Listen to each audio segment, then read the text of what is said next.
Minnie has come to Brooklands Museum in Surrey to meet historian Robin Holmes. Hi, Robin. Good morning, Minnie. Good morning. Very nice to meet you. Nice to meet you. Very nice to meet you. Please. Okay, great. Robin and his team spent 8 years salvaging and partially restoring the only surviving aircraft to have taken part in the Battle of Heligoland Bight.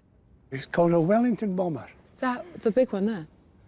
Your father flew in an absolutely identical plane to that one. Biggest raid in history up to then. Very beginning of the war. He was in a very prominent position. He was right at the very front of it in the gun turret. Wow. This is a photograph that was taken on the raid as your father flew across the harbour. This aircraft here dropped 3 500-pound bombs on these German ships. Okay. And another plane, but we don't know which one it was, could have been your father's plane, also dropped bombs on those ships. And then that's when the Luftwaffe hit them like a ton of bricks. Did they know what was coming at them? Not really, no. The Germans were using their new Messerschmitts. That's the Bf-109D.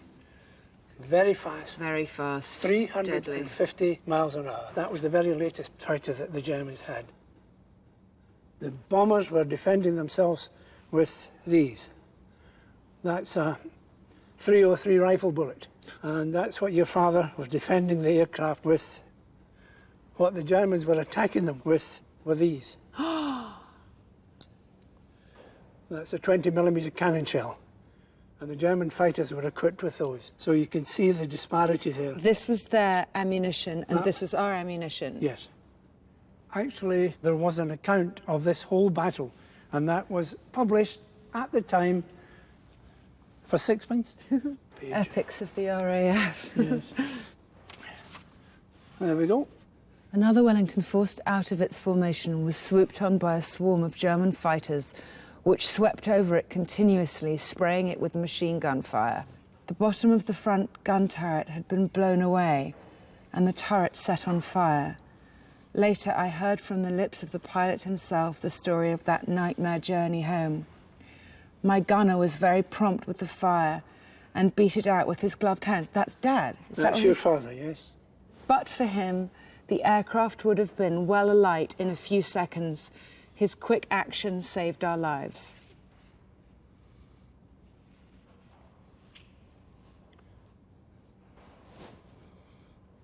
And for his actions, he got the DFM, a medal, which he truly deserved.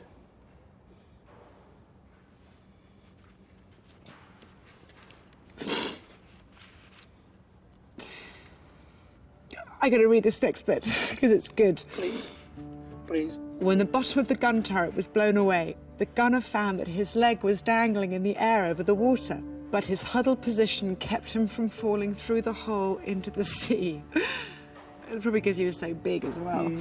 Will you show me where the... Yes. So, none of this was here. No. This was all shot away. So this is what they're saying, where his leg was dangling down? All the perspex had been shot away from the turret. I think it would be rather nice if you were to see where your father actually sat in the plane. Yeah. Right. Can you manage? Yep. Oh. Oh, my God. Now, if you go up and stand on the little platform. So, stand up there. Okay, Holy cow. Can you look forward? Look forward into the gun turret. Can you get along? Yeah. You've got to be kidding me. No. My dad was huge. I can't And he believe... had all his flying gear on as well, because it was very, very cold.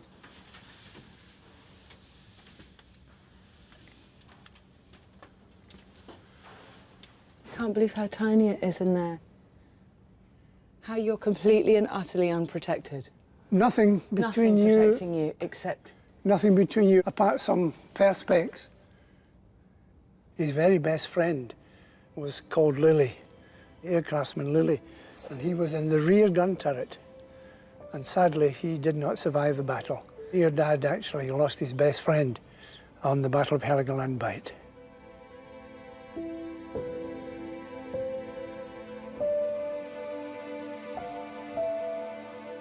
Ronnie Driver and his best friend, Walter Lilly, both belong to RAF 9 Squadron. While most of their contemporaries have passed away, one man who served alongside them is still alive.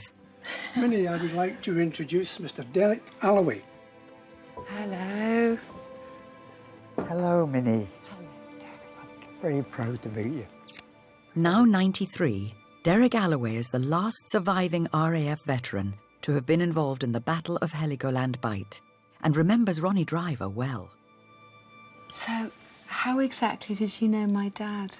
Ronnie used to be a mechanic working like I was working, looking after the aircraft. I think he joined the squadron just a little time after me. We did see each other quite a bit, roundabouts, in the hangar or in the nappy or in the Honington Fox, having a little drinky. Having a little drinky drink. That doesn't surprise me. Was he a happy young fellow? He was very happy, very happy. He was one of us. Were you there on the day of the Battle of Heligoland? I was there on the day. I was there on the day when he took off. I don't suppose you remember how he was feeling on that morning, do you? The last time I saw him, he was taking stuff from his pocket, giving them to a friend of his, like his personal stuff. Yeah. You know, because... Didn't know if you were coming back. That's right. That's when I last really saw him. And it wasn't until the next morning that we found out that Ronnie was one of the aircraft that ditched in the North Sea. You might care to read the official report of what actually happened to his aircraft. Aircraftman Driver subsequently succeeded in launching the dinghy and assisted in saving the remainder of the crew, some of whom were wounded. It was largely due to his exertions that the crew of this aircraft were brought to safety. That's right, that's right. That is right. He had to get the dinghy first. He made sure that the dinghy was out and that they got the dinghy and then he got the crew. Eventually got all the crew out except his friend, Lily, who was... He was dead, he was in the back of the aircraft. They got him out of the turret, laid him on the floor, and poor Lily went down with the aeroplane. Did you see Dad again? No, I never saw your dad again, no. I understood that a couple of crew were in hospital with their injuries, and I think Ronnie was a bit shaken up and he had a bit of a problem with his health after that for a bit. That's about all I can tell you, really.